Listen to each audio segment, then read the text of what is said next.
Bob, if you would please, would you be so kind to give us the call letters for the show in Burbank that you and Dorothy Joe worked on? The station was KWIK, and I was never in the studios of KWIK. We just did the show from the Department of Water and Power and sent the money to KWIK.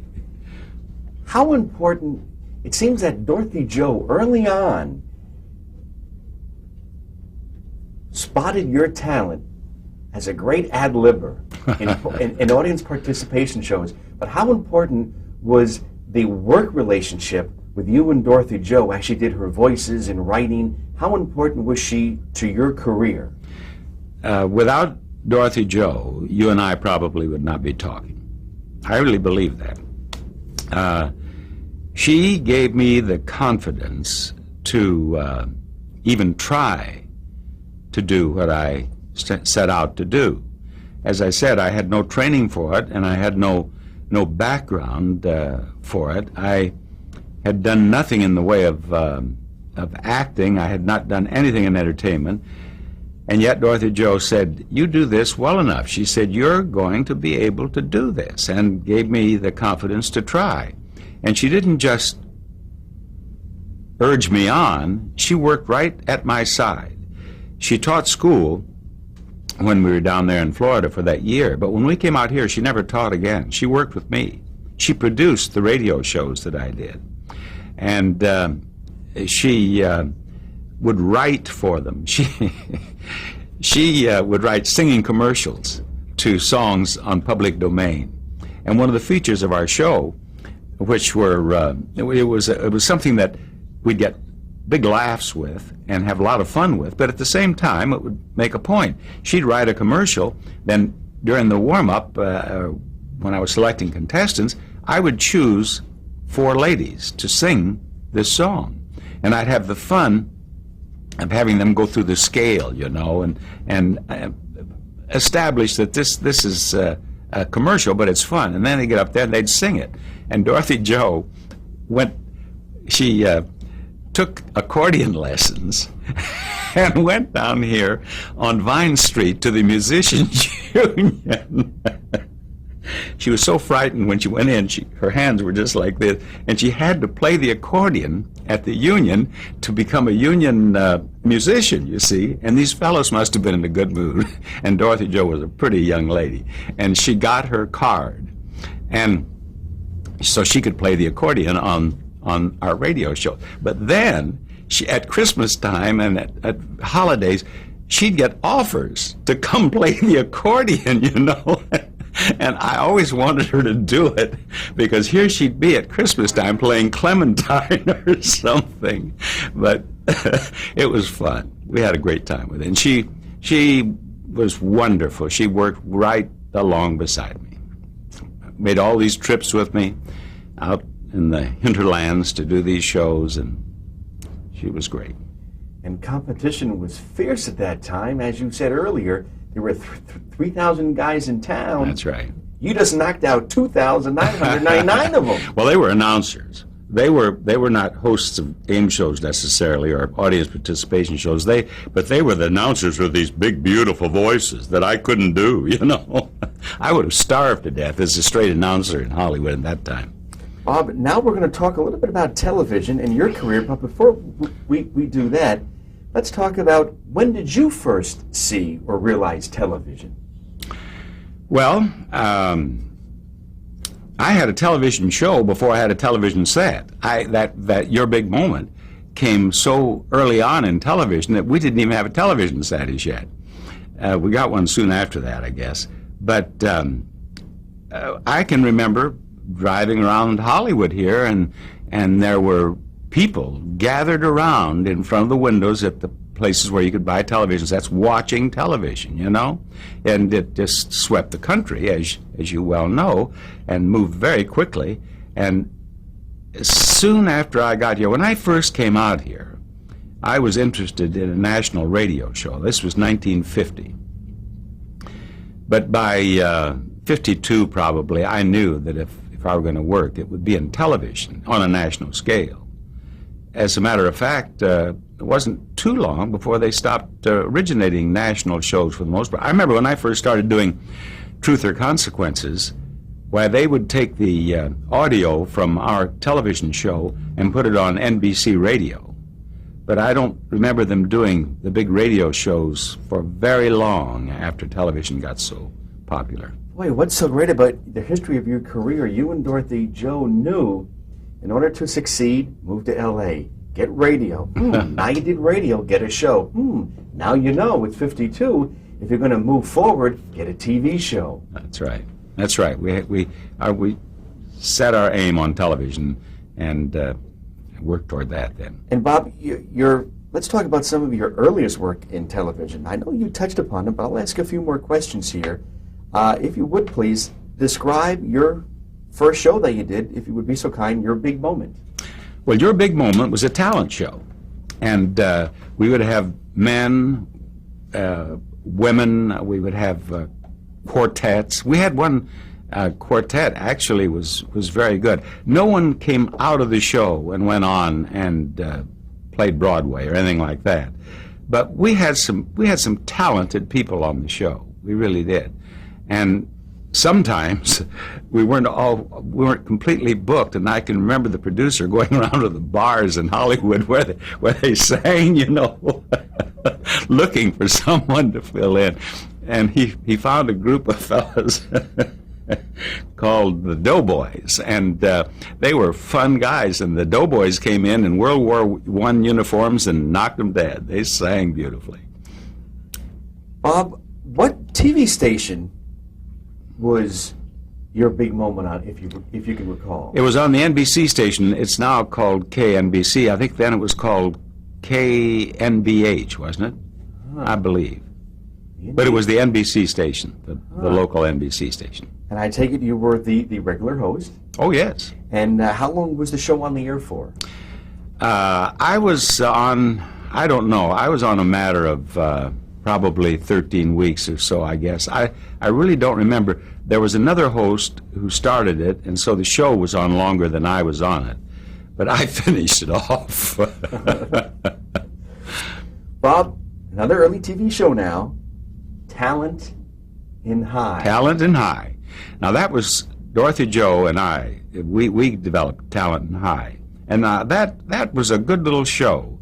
And I think it was a good idea, too. The idea was this.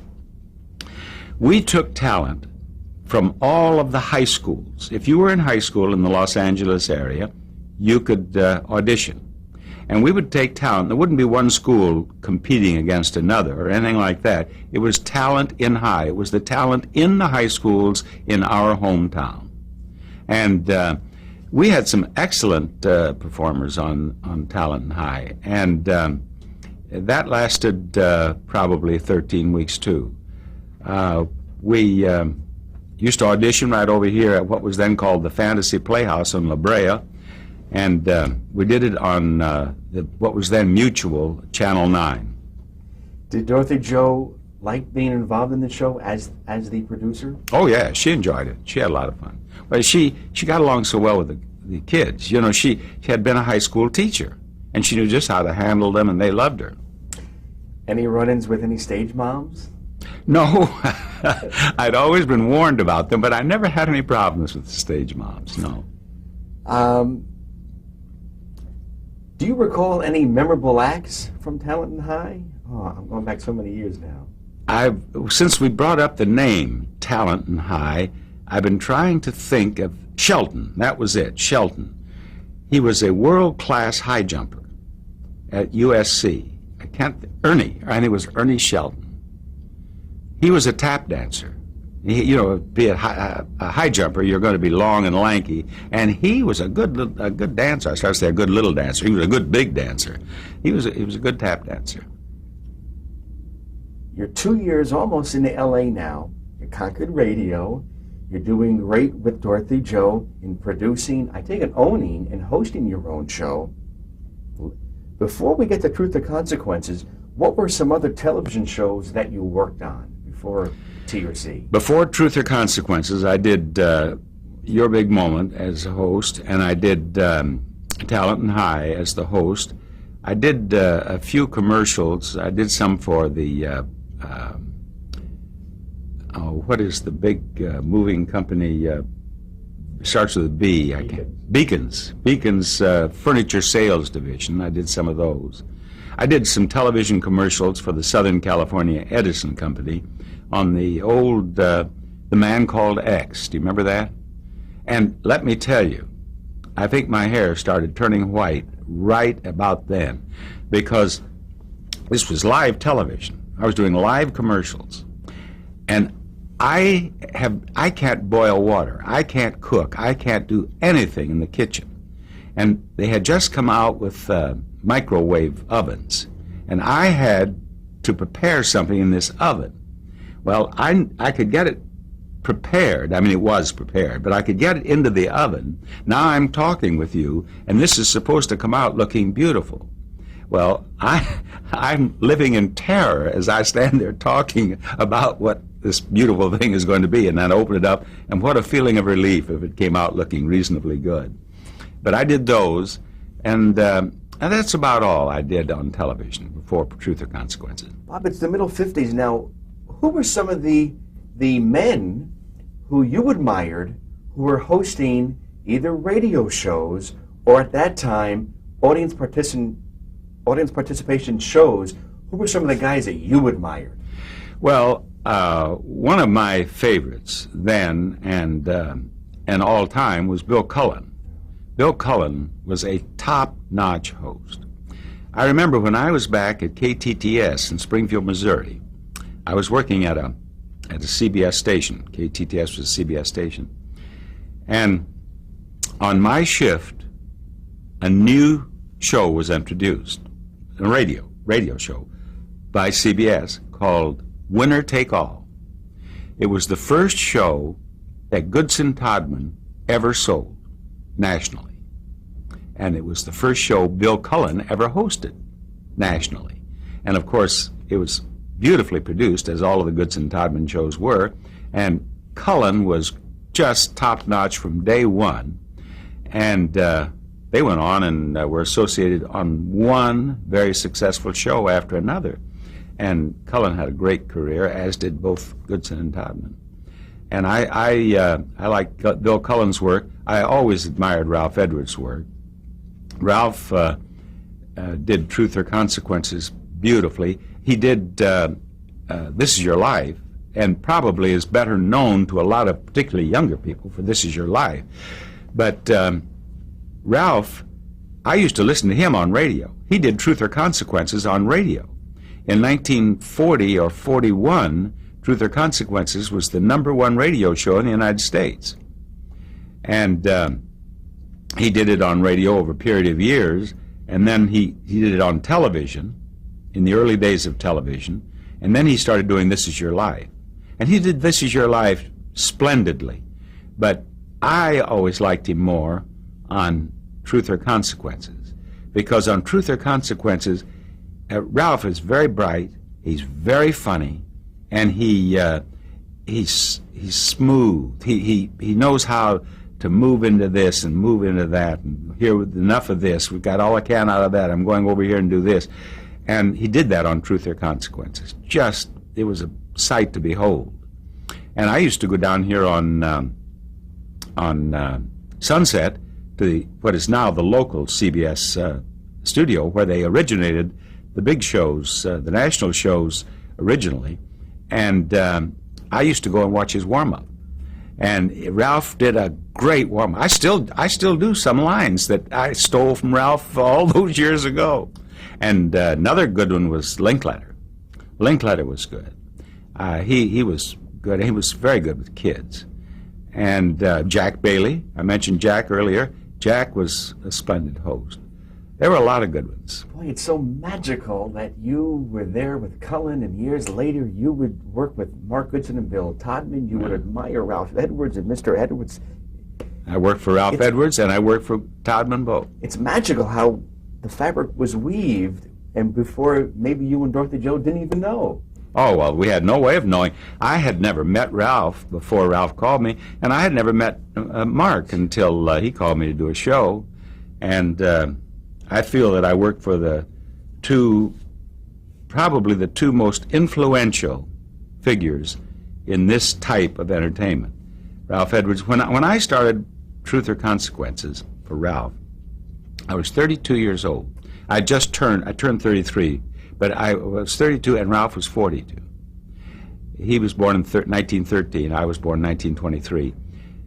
Ralph, at 42, had had a fabulous career already, and he was only 42 years old. He's a most remarkable man. He was the #1 radio announcer in the business in New York, and this was before the tape commercials, and he was just grabbing a cab to get to the next studio to do another show, racing around town. And then he developed Truth or Consequences, and he became the host of Truth or Consequences, and that was a big hit, and he moved into television. When I started with him, he had Truth or Consequences sold. He was doing This Is Your Life.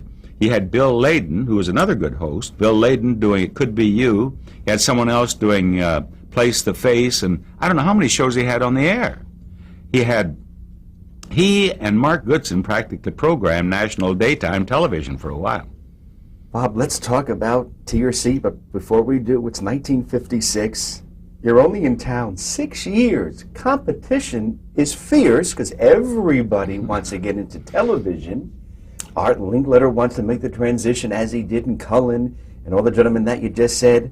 How did Bob Barker get the job of To Your Seat, Truth or Consequences? Well, we go right back to Ralph Edwards for that story. I was doing the Bob Barker Show, this radio show for the Southern California Edison Company, and Ralph was driving his little daughters, Chris and Lori, to an ice skating lesson. Of course, now they're grown women with children of their own. They were little girls then. He was driving them to an ice skating lesson, and he turned on the car radio, and he heard me. Now, he had sold Truth or Consequences as a strip show Monday through Friday to NBC television daytime. And he was auditioning hosts out here in Hollywood, and he was auditioning hosts in New York, but he hadn't found just the one he wanted. And he turned on his car radio, and he heard me. And, of course, he'd never heard of me. Bob Barker was unknown to him, but he liked my work. And he called me and said that he would like to have me come in and talk with him. Well, for me to get a call from Ralph Edwards and an invitation to come in and talk with him was just about the most exciting thing that could happen, you know. And in I went. And we sat and talked, and he said, well, he said, this has been a nice conversation. He said, I'll be in touch with you. So I went home, hopeful, and I heard from him again. And he said, Bob, I'd like to have you come down and meet some of the people who do Truth or Consequences for me. So I went in and I met Ed Bailey, the producer, and Bill Birch, who was his head writer, Charlie Lyon, who was the associate producer and announcer all the years I did the show, and several other people. And we sat around and had a nice talk. And they wanted to know what I had done and how I had done it, and I told them, and so we concluded, and Ralph said, well, this has been a good meeting. He said, I'll be in touch with you. So again, I go home, still hopeful, and he called me again, and he at that time was represented by MCA. This was before Bobby Kennedy, as Attorney General, had forced MCA to give up their talent agency. And they represented productions and talent. And he said, I want you to come in and meet the fellows from MCA. So now I go back again. And here they all are in the black suits. You remember it was a uniform. They were all standing around and talking. And he also had some of the people in from some of his other shows to talk with me. So I go through that. He said, well, this has been a good meeting. He said, I'll be in touch with you. And away I go again. Then he called me, and he said, Bob, I want you to do a show for me. He said, I want you to do an audition. He said, I want you to come down here to NBC. That was the old NBC studio at Sunset and Vine. And he said, I want you to do a Truth or Consequences. And he said, you'll have the regular staff working with you. And he said, we'll do it the way you want to do it. He said, do you want to do your own warm-up? I said, I do. He said, do you want to select your own contestants? I said, I do. And so I went down and I did it. And when we were through, he said, well, Bob, he said, that went well. And I said, you'll be in touch with me? And he said, yes, I'll be in touch with you. So I go home. Now, this went on over a period of about 2 weeks in which I lost 10 pounds because I was always afraid he'd lose my telephone number. But he called, and he said, Bob, you know, that was only an audio audition you did. It was not on television. He said, we have no cameras. It was just audio. And he said, I've never seen you on television. He said, I'd like to have a look at you on television. And so he took me over to the old El Capitan Theater on Vine Street, where Tennessee Ernie Ford was originating his show at that time. And Joe Landis, who later became a friend of mine, was the director. And during a break in the rehearsal, why, Joe took me out on stage and on camera, and Ralph and his cohorts in the booth looked at me. So afterward, why, of course, he was going to get in touch with me. And they had a meeting, and I understand that there were 11 people in this meeting, MCA and so on, and I got one vote, but I got the right one, Ralph Edwards. And on December 21st, 1956, at 5 minutes past 12 noon, he called me, and I had the show. Great story. Isn't that a thrill, though, for a guy to have? 6 years in town. Yeah. What did Dorothy Joe say? Well, we were both just ecstatic. And every December 21st since, at 5 minutes past 12, Ralph and I have lunch and a little toast. Gosh, I think that's great. Well, Bob, you must have been, here you are at NBC. Yeah. Working with Mr. Edwards, who, as you said, was the king. It was the greatest thing that ever happened to me professionally. And the greatest thing that ever will, because nothing will ever affect my life like that did. It changed everything for me. Now, how important was KWIK and all the other stations leading up to this moment? Because, again, it was all ad-libability. You weren't glued to a cue card. Most MCs are lost if they don't say, hello, I'm so-and-so. So I take it your radio was a big help.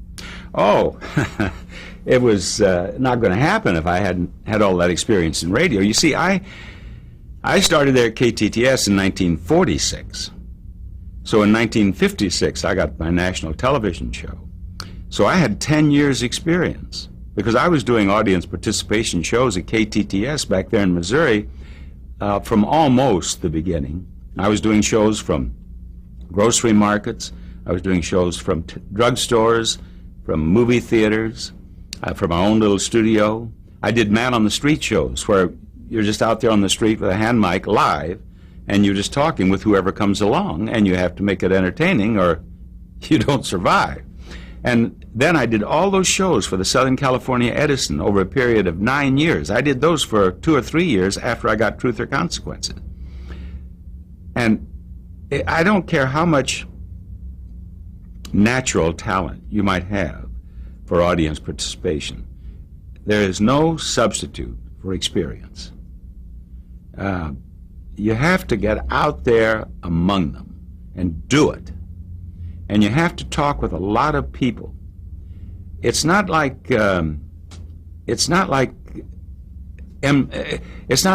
hosting a show where you have celebrity guests.